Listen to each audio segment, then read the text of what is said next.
하나님이 이 모든 말씀으로 말씀하여 이르시되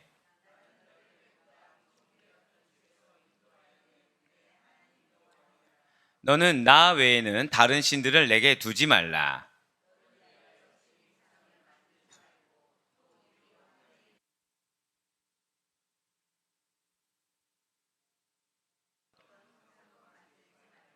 그것들에게 절하지 말며 그것들을 섬기지 말라. 나 내 하나님 여호와는 질투하는 하나님인즉 나를 미워하는 자의 죄를 갚되 아버지로부터 아들에게로 3, 4대까지 이르게 하거니와.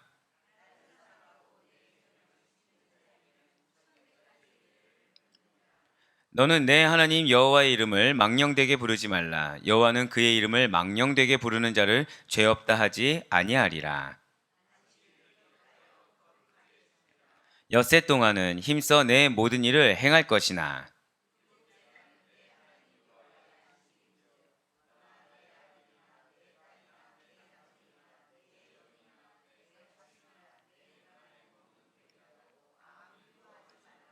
함께요. 이는 엿새 동안에 나 여호와가 하늘과 땅과 바다와 그 가운데 모든 것을 만들고 일곱째 날에 쉬었음이라. 그러므로 나 여호와가 안식일을 복되게 하여 그날을 거룩하게 하였느니라. 아멘. 할렐루야.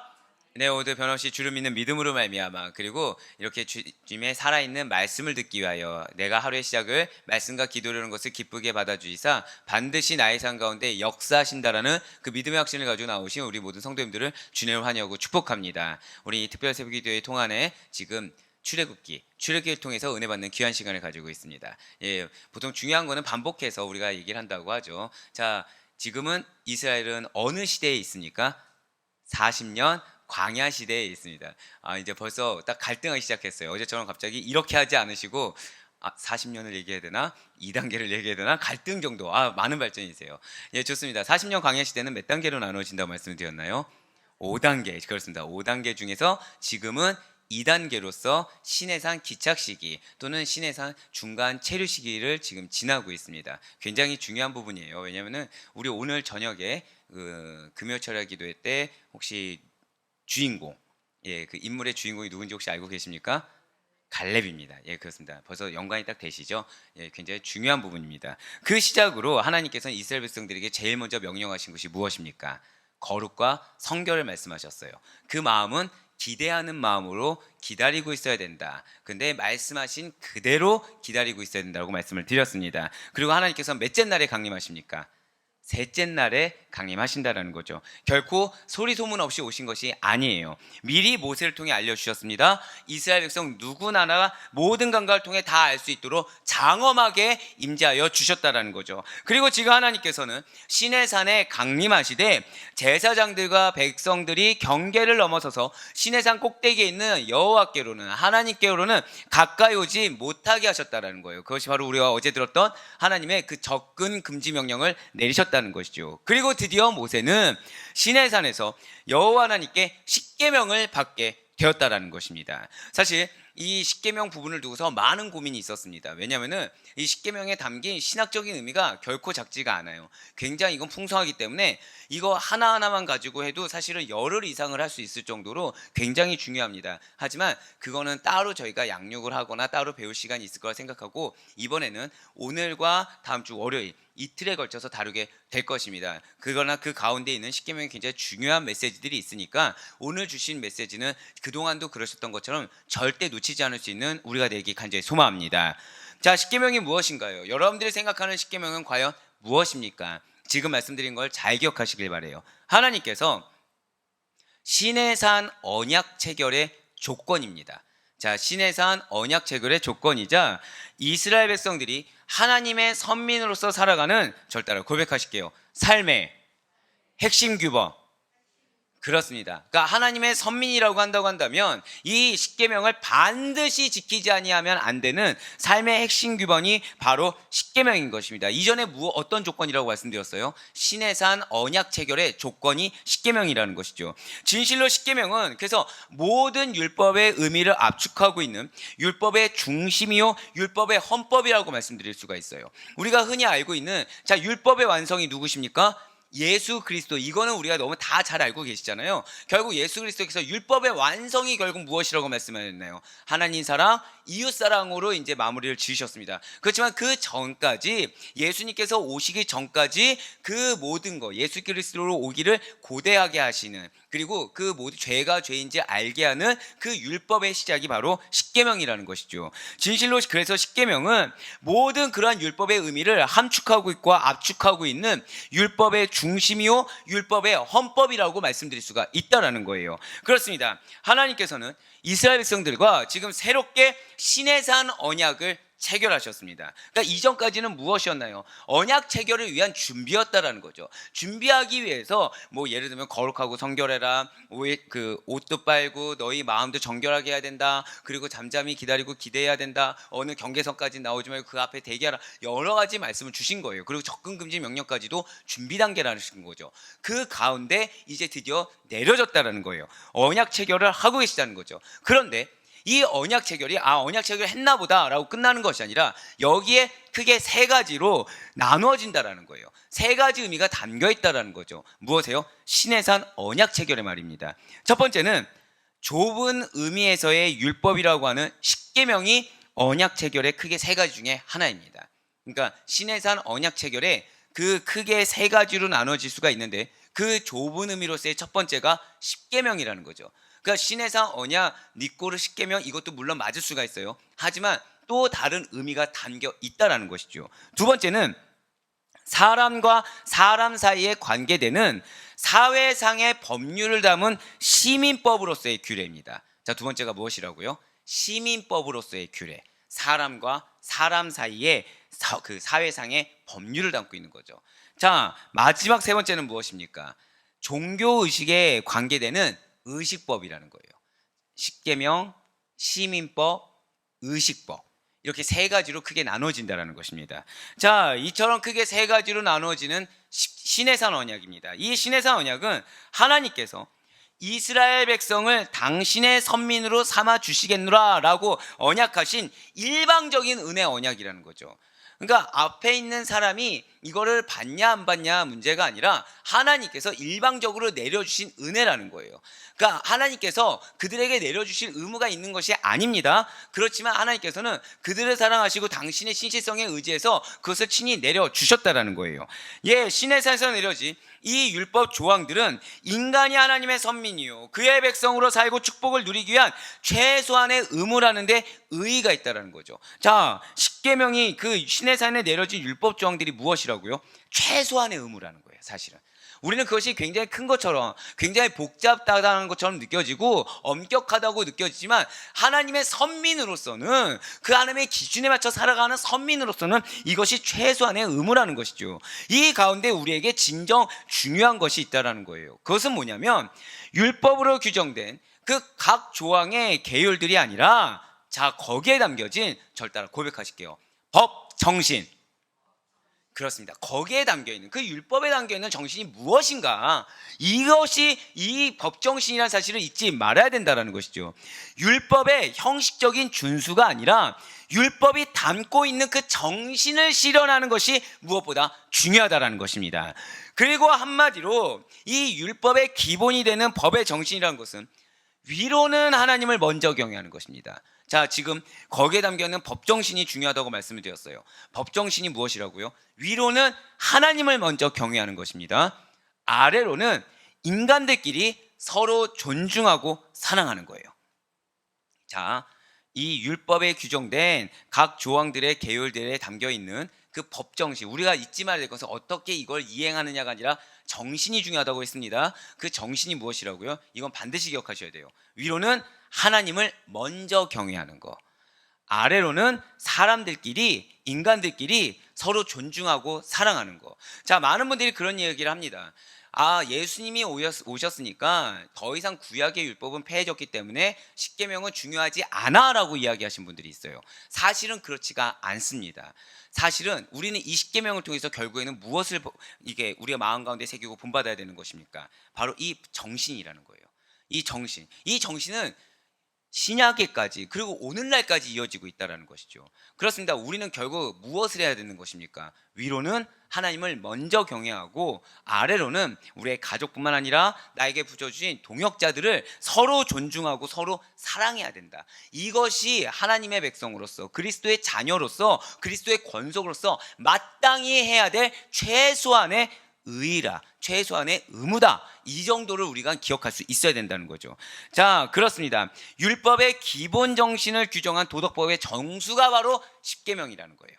그런 모든 율법들 가운데 그런 정신이 있는데 그 법 정신을 이렇게 하나로 기본 정신으로 규정해서 도덕법의 정수가 되는 것이 십계명이라는 거죠. 자, 이러한 십계명이 제1계명에서 4계명까지는 누구를 향해 있습니까? 하나님을 향한, 절 따라 고백하실게요. 대신계명. 예, 뭐 신하계명이 아니라 대하다. 신을 대하는 계명이다. 이런 뜻이고요. 제5에서 10계명까지는 인간들 서로를 향한, 그럼 어떤 계명이 되겠습니까? 대인 계명이 되겠습니다. 자, 그러니 율법의 정신이 결국에는 10계명에 녹아 있는 겁니까? 없는 겁니까? 녹아 있다라는 거죠. 그렇습니다. 위로는 하나님을 먼저 경외하기 위해서 1계명부터 4계명까지가 주어진 거고, 아래로는 인간들끼리 서로 존중하고 사랑하기 위해서 5계명부터 10계명까지 주어졌다라는 거예요. 그리고 무엇보다도 예수님께서도 하나님과 인간을 사랑하는 것이 결국 모든 계명의 기본 강령이라고 선포한 거 우리가 알고 있지 않습니까? 자, 그럼 신해사 언약의 첫 번째가 되는 십계명에 대해서, 자, 간략하게 이 율법과 신해사 언약 십계명에 대해서 지금 간략하게 말씀을 드렸는데, 자, 신해사 언약의 첫 번째가 되는 십계명에 대해서 먼저 오늘 본문 1절과 2절 말씀 한번 보도록 하시겠습니다. 하나님이 이 모든 말씀으로 말씀하여 이르시되 나는 너를 애굽 땅 종 되었던 집에서 인도하여 낸 내 하나님 여호와니라. 아멘. 자, 지금 하나님께서는 이스라엘에게 거룩한 율법을 주시기 전에, 자, 잘 기억하셔야 돼요. 이스라엘에게 거룩한 율법을 주시기 전에 무엇을 먼저 말씀하십니까? 먼저 그 법을 주신 이가 누구신지, 또 그 법을 받는 이스라엘과 어떤 관계인지를 밝혀주신다는 거예요. 사랑하는 여러분들, 하나님께서는 여러분들을 사랑하십니다. 믿으십니까? 여러분들의 모든 간구를 알고 계십니다. 믿으십니까? 그러면은 그 기도의 제목에 응답 전에, 여러분들에게 무언가 은혜를 주시기 전에 하시는 작업이 있다는 거예요. 그 작업이 무엇이냐? 첫 번째가 무엇이에요? 은혜를 주시는 분이 과연 누구신가? 여러분들의 그 응답을 주신 분이 누구신가를 말씀하시고, 더불어서 그 은혜를 받는 우리와 하나님과 어떤 관계인지를 밝혀주신다는 거예요. 진실로 하나님께서는 노예로 전락해서 아무런 힘도 없었던 이스라엘을 먼저 찾아가 주셨습니다. 그들의 손을 친히 잡아주시고 절망의 땅 애굽에서 건져 올리시다 끄집어내시며 가나안 땅으로 인도해 가셨어요. 그러한 하나님 외에 이스라엘을 친히 다스리시고 보호하시며 끝까지 그들과 함께 하실 분이란 존재할 수가 없다라는 것이죠. 그렇기 때문에 이스라엘에게 있어서 여호와 외에, 하나님 외에 신으로 숭배하는 존재는 단 하나라도 용납할 수가 없다라는 거예요. 이것은 오늘날 우리에도 마찬가지입니다. 여러분과 저를 책임져 주실 분 유일하십니다. 우리의 길을 인도하실 분 역시 유일하세요. 그리고 우리의 앞날을 알고 계시고 당신의 선한 계획 가운데 이끄실 분 역시도 우리 하나님 뿐이신 것입니다. 그런 우리들에게 있어서 하나님 외에 다른 것이 우선될 만한 존재나 영역은 절대 존재할 수가 없다는 것이죠. 십계명의 제1계명의 3절 말씀 우리 다 같이 한번 읽어보도록 하겠습니다. 3절 말씀입니다. 시작. 너는 나 외에는 다른 신들을 내게 두지 말라. 아멘. 그렇습니다. 하나님께서 보시는 앞에서 하나님을 제외하고 다른 우상을 신으로 여기는 가증한 일을 해서는 안 된다는 거예요. 우리의 삶 가운데 내가 우선되고 그리고 하나님보다 우선되는 영역이 왜 생기게 되냐면, 자, 우리가 5월 한 달간 어떤 말씀으로 우리가 주제어를 자꾸 우리가 나아갈 수가 있었습니까? 코람데오였어요. 왜 우리 아델포이 교회가 시작했을 때 가장 처음 메시지, 처음 캐치프레이즈가 왜 코람데오였겠습니까? 이유는 그거예요. 우리의 평생의 삶에 있어서 성도라고 한다고 한다면 하나님 밖에서 하나님 앞에서 행해야 되고 하나님과 동행한다라는 인식 가운데서 살아가야 되기 때문이라는 거죠. 이게 성도의 기본인 것입니다. 자, 방금 전에도 뭐라고 말씀드렸나요? 하나님이 보시는 앞에서 하나님을 제외하고 다른 우상을 신을 섬기는 가증한 일을 해서는 안 된다라는 거죠. 자, 거꾸로 얘기하면 우리는 가증한 일을 행할 수가 있다라는 거예요. 우리는 가증한 일을 행하는데 그 가증한 일이라는 것이 무엇이냐면 하나님보다 다른 것이 신처럼 여겨지게 된다는 거죠. 다른 것이 더 우상시 된다는 것입니다. 그런데 이것을 왜 그렇게 하게 됐냐면 하나님 앞에서 하나님이 나를 보고 계시다는 사실을 인식하지 못하기 때문에, 하나님이 나를 지켜보고 계시다는 사실을 우리가 인식하지 않고 그 사실을 모른 채 넘어가거나 진짜 실제로 모르고 있기 때문에, 그래서 우리가 가증한 일을 행할 수가 있다는 거예요. 반대로 우리가 코람데오의 신앙으로 나아간다고 한다면 우리는 가증한 일을 행할 수가 없는 존재라는 거죠. 하나님을 경외하기 때문에, 하나님을 두려워하기 때문에 감히 그런 행동을 할 수가 없다라는 것입니다. 하나님보다 더 흠모하고 하나님보다 더 숭배하거나 하나님보다 더 우선시하는 것이 있어서는 안 된다라는 사실을 지금 이 3절 말씀을 통해서 강력하게 선포하고 있다는 것이죠. 마치 사랑하는 사람들 사이에서 다른 어떤 존재도 끼어들 수 없는 것처럼 하나님께서는 여러분과 저에게 온전하고도 독점적인 사랑, 자, 어떤 사랑을 원하신다고요? 온전하고도, 그러니까 온전한 것이 무엇이겠습니까? 다른 불순물이 없다는 거예요. 자, 사랑하는 여러분들, 여러분들의 자녀를 두고서 대할 때 그 자녀에게 가장 좋은 걸 주고 싶어 하지 않습니까? 내가 할 수 있는 거 이상으로 좋은 걸 주고 싶어 하는 것이 부모님의 사랑인 거죠. 자, 중요한 것은 연인을 처음 만났을 때를 생각해 보세요. 그 연인이 내 환경이 어떻든지 간에 연인이 좋아할 만한 것을 다 해주고 싶지 않겠습니까? 사람 간에, 부모 간에 정이든 사람 간에 애정이든 그 정과 사랑이 그러할진데 하나님의 우리를 향한 사랑은 오죽하겠습니까? 그러한 사랑을 베푸신 이께서 우리에게 말하는 사랑이 동일한 사랑이라는 거예요. 물론 하나님만큼 큰 사랑을 할 수는 없지만 최소한 우리가 할 수 있는 가장 온전하고, 저 따라 고백하실게요, 독점적인 사랑, 그거를 원하신다는 거죠. 독점적인 사랑을 기대하시면서 하나님 이외에 다른 우상들에게는 아예 마음조차, 눈길조차 두지 말 것을 지금 요구하셨던 것입니다. 그러나 하나님께서는 2계명 역시도 1계명과 관련하여 이렇게 말씀하고 계세요. 10계명의 제2계명인 5절 상반절을 읽도록 하겠습니다.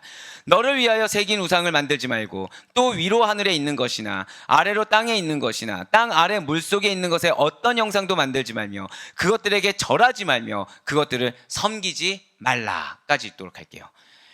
숭배와 섬김의 대상으로 만들어진 모든 형상을 만들지 말라는 거예요. 모든 형상. 그러니까 어떤 거는 만들 수 있고 어떤 거는 하면 안 된다, 이런 식의 조건부가 아니라는 거죠. 사랑하는 여러분들, 여러분들이 성경을 볼 때 어떤 것을 섬기지 말라라는 명령형이 있을 때 아예 그냥 이 앞에 모든이라는 올이라는 생각을 두고 계신 게 가장 현명합니다.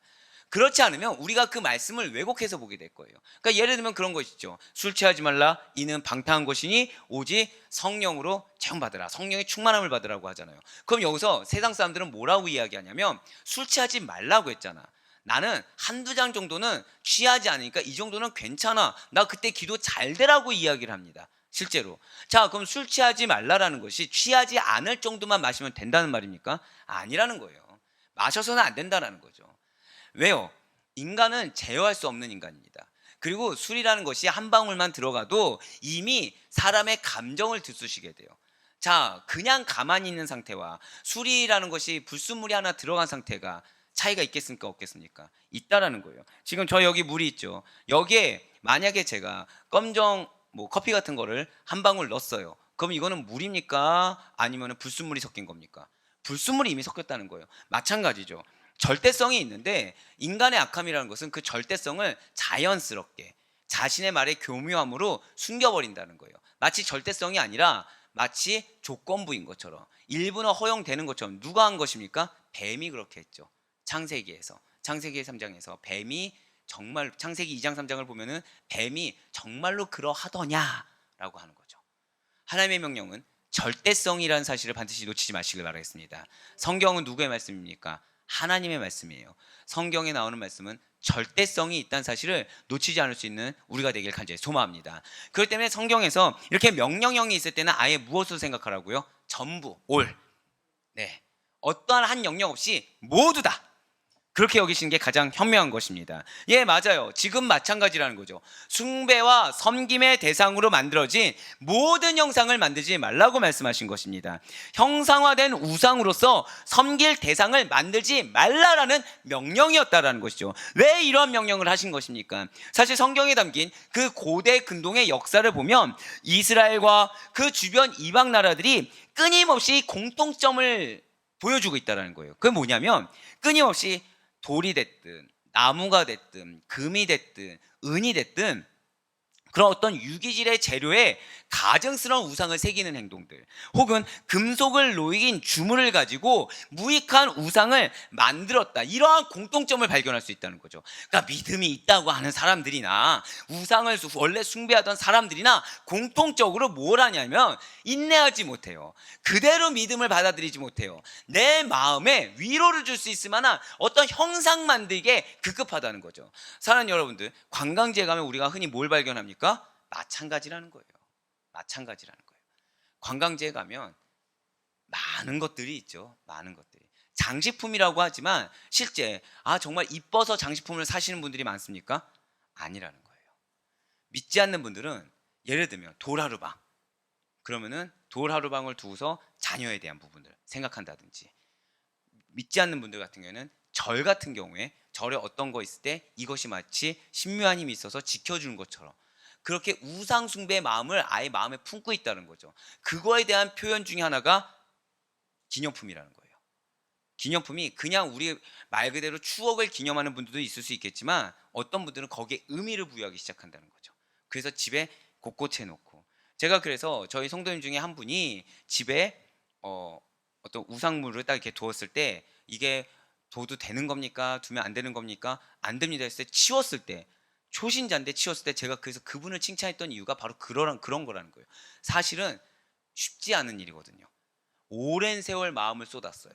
그런데 이게 그분뿐만이 아니라 누구나 다 그럴 수 있다는 거죠. 결론은 무엇입니까? 또 다시 말씀드리면 예수님을 만나면 누구나 다 끊을 수 있다는 사실을 반드시 믿으시길 바랍니다.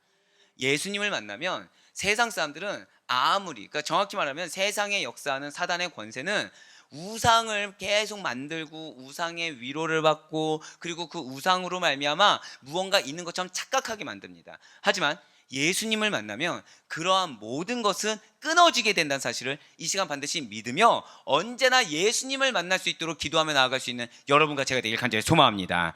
예, 그렇습니다. 인간이 이처럼 다양한 방법과 여러 가지 모양으로 우상들을 만들어 왔던 이유는 그 우상이 실제하기 때문이거나 혹은 그 우상을 영화롭게 하려고 했기 때문이 아니라는 거예요. 근본적으로는 인간 자신의, 절 따라 고백하실게요, 탐심과 욕심. 그렇습니다. 조금 다릅니다. 탐심과 욕심은 인간 자신의 이런 탐욕스러운 그런 욕심들을 채우기 위해서 내 것이 아닌 것을 더 갖고 싶어 하는 거, 그런 마음들, 그 욕망을 채우기 위함에 했던 거죠. 이 사실을 잘 알고 있던 사도 바울은 이러한 탐심과 무엇을 동일시하게 여기냐면 우상 숭배를 동일시 여깁니다. 이러한 탐심과 우상 숭배를 동일한 것으로 보고 이런 마음이나 행위를 피하라고 권고하고 있다는 거예요. 바로 골로새서 3장 5절의 말씀입니다. 그러므로 땅에 있는 지체를 죽이라. 곧 음란과 부정과 사욕과 악한 정욕과 탐심이니, 탐심은 무엇이라고요? 우상 숭배니라. 사랑하는 여러분들이 다른 무엇보다도 영적 분별력을 가지고 사단의 세력에 경각심을 가질 때 내 마음에 있는 탐심을 제일 먼저 경각심을 가질 수 있길 간절히 소망합니다. 이것이 침노하는 자세로서 하나님이 주신 비전인지 아니면 내 탐심인지를 항상 분별할 수가 있어야 된다는 거예요. 예, 맞습니다. 저는 욕심이 많은 사람이에요. 아시다시피 욕심 많은 사람이다 보니까 이것도 하고 싶고 저것도 하고 싶은 게 있습니다. 자, 그러면은 이거는 비전일까요? 욕심일까요? 이미 제가 벌써 답을 말씀드렸죠. 왜 욕심이라고 말씀드릴까요?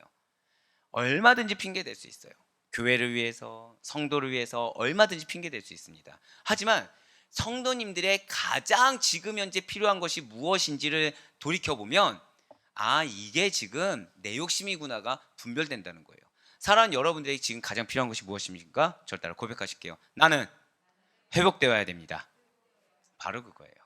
말씀으로 회복되어야 됩니다. 영적으로 회복되어야 돼요. 결국 그러면은 지금 우리 교회가 어떤 시스템이나 그 다음에 유기질적인 무언가를 채움으로 나아가야 되는 것입니까? 아니면 제가 미랄이 돼야 되는 것입니까? 정답은 나왔다는 거예요. 미랄이 돼야 되는 거죠. 그런데 제 눈은 뭘 보고 있다고요? 핑계는 성도를 위해서, 교회를 위해서라고 수도 없이 싸운다는 거예요. 수도 없이.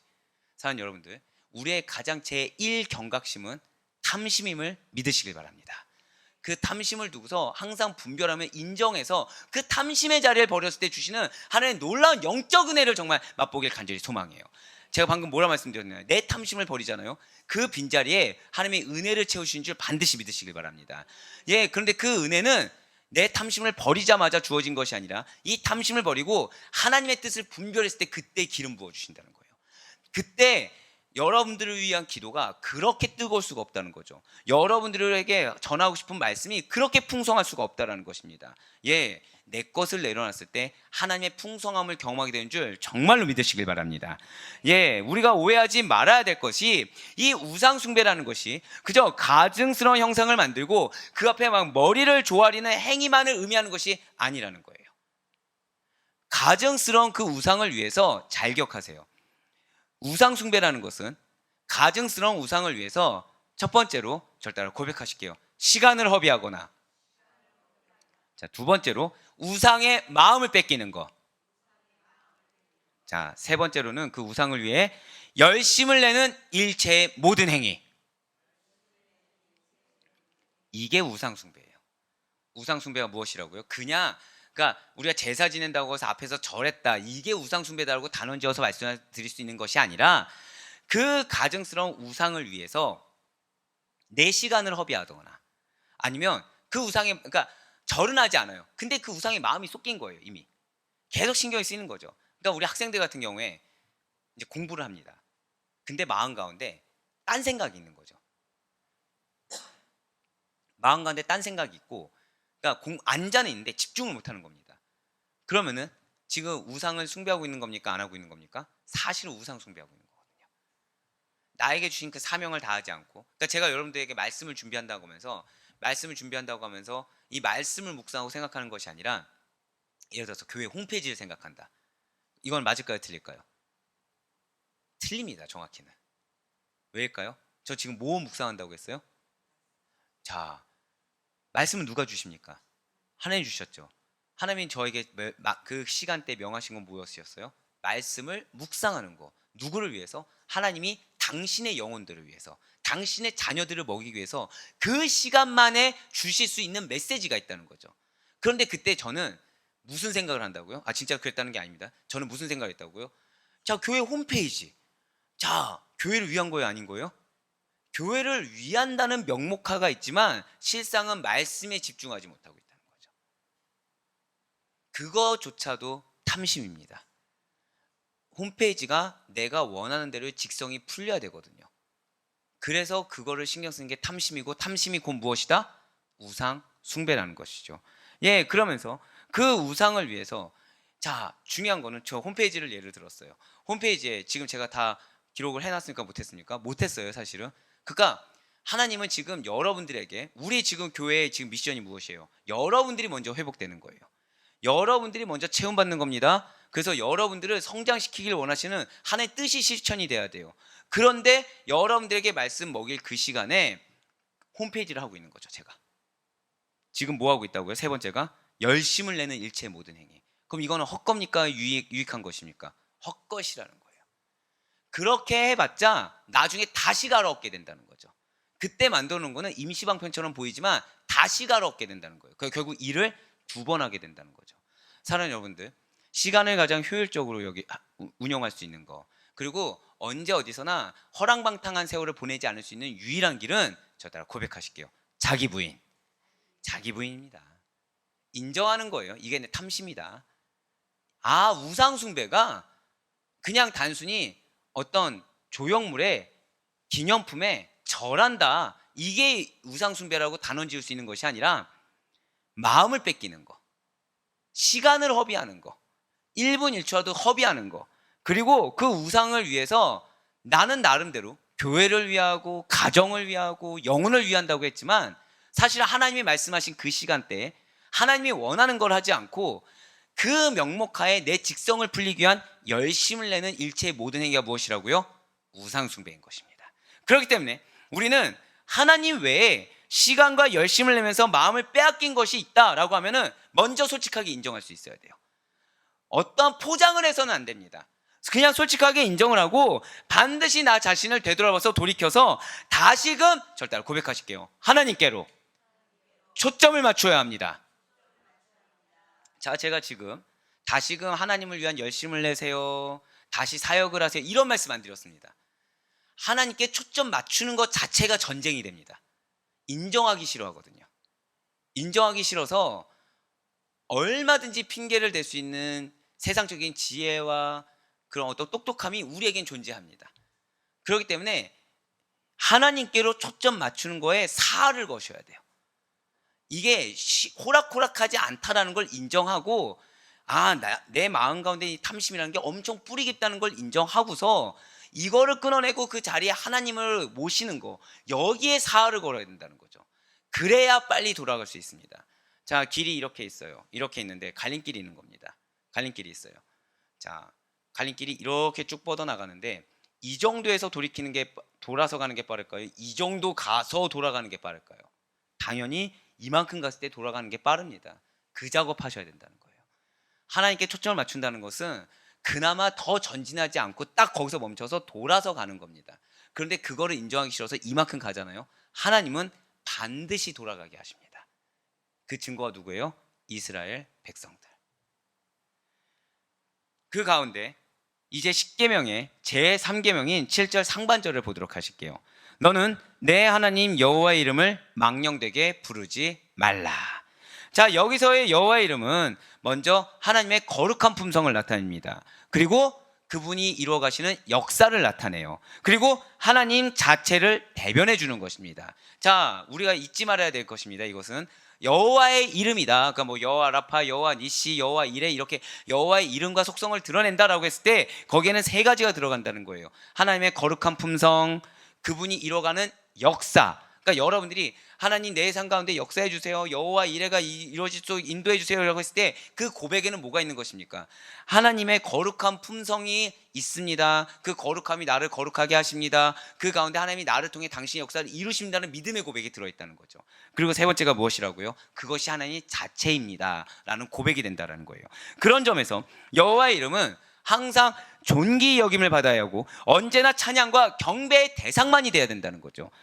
순결하지 못한 악의적인 의도로 또는 내가 가진 그 거짓과 탐심을 위장하기 위해서 허탄하고 아무 가치도 없이 하나님의 이름을 사용하는 거, 그것을 금하고 있다는 거예요. 나를 위해서 쓰는 거를 금하고 있는 것입니다. 진실로 하나님의 이름은 오로지 찬양과 경배와 감사와 존귀와 영광의 대상인 것입니다. 진실로 하나님의 이름만이 우리의 인생들의 유일한 소망이자 기쁨이요 위로라는 사실을 잊지 않으며 나아갈 수 있는 여러분과 제가 되길 간절히 소망합니다. 이제 마지막으로 10계명의 제4계명인 8절 말씀입니다. 안식일을 기억하여 거룩하게 지키라. 아멘.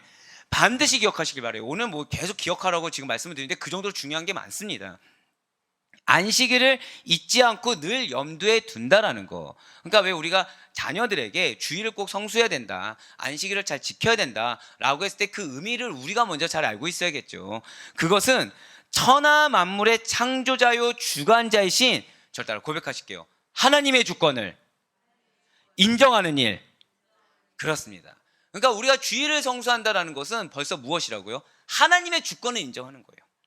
하나님만이 온 천하 만물의 주인이십니다. 이 세상을 창조하셨습니다. 당신만이 유일한 주권자십니다라는 걸 인정하는 거라는 거죠. 안식일을 제정하시고 안식의 모범을 친히 보이시는 하나님의 뜻에 그 순종하는 인생들은, 그래서 안식의 날에 육체적인 휴식과 더불어서 절 따라 고백하실게요, 영혼의 안식. 바로 그거예요. 즉 그러면 여러분들이 주일 성수하면서 육체적인 안식도 중요하지만 무엇에 포커싱을 두어야 되는 것입니까? 내 영혼의 안식. 그러니까 믿음에 대한 확신과 믿음을 다시 한번 더 견고히 하고 하나님의 위로하심, 하나님의 임재하심을 받을 수가 있어야 된다는 거죠. 더 나아가 장차 들어갈 하나님 나라에서의 그 영원한 안식을 미리 체험하는 축복된 경험을 하게 된다는 사실을 반드시 믿으시길 바랍니다. 그러니까 주일에는 무엇이 있다고요? 육체의 안식도 물론 중요하지만 영적인 안식, 그 영혼의 안식을 우리가 누릴 수가 있어야 된다는 거예요. 진실로 하나님께서는 바로 이러한 명령을 통해서 안식일을 절대 고백하실까요? 하나님의 날. 안식일은 하나님의 날입니다. 주일은 누구의 날이에요? 주님의 날이라는 거예요. 주님의 날. 나를 위한 날이 아니라는 거죠. 그래서 이 날에는 세상적고 그리고 육신적인 일들을 일절 삼가고 오직 하나님만을 위해 헌신할 것을 지금 명령하고 계시다는 거예요. 이런 안식일 명령이 이어지는 9절과 10절 말씀이 또 그러합니다.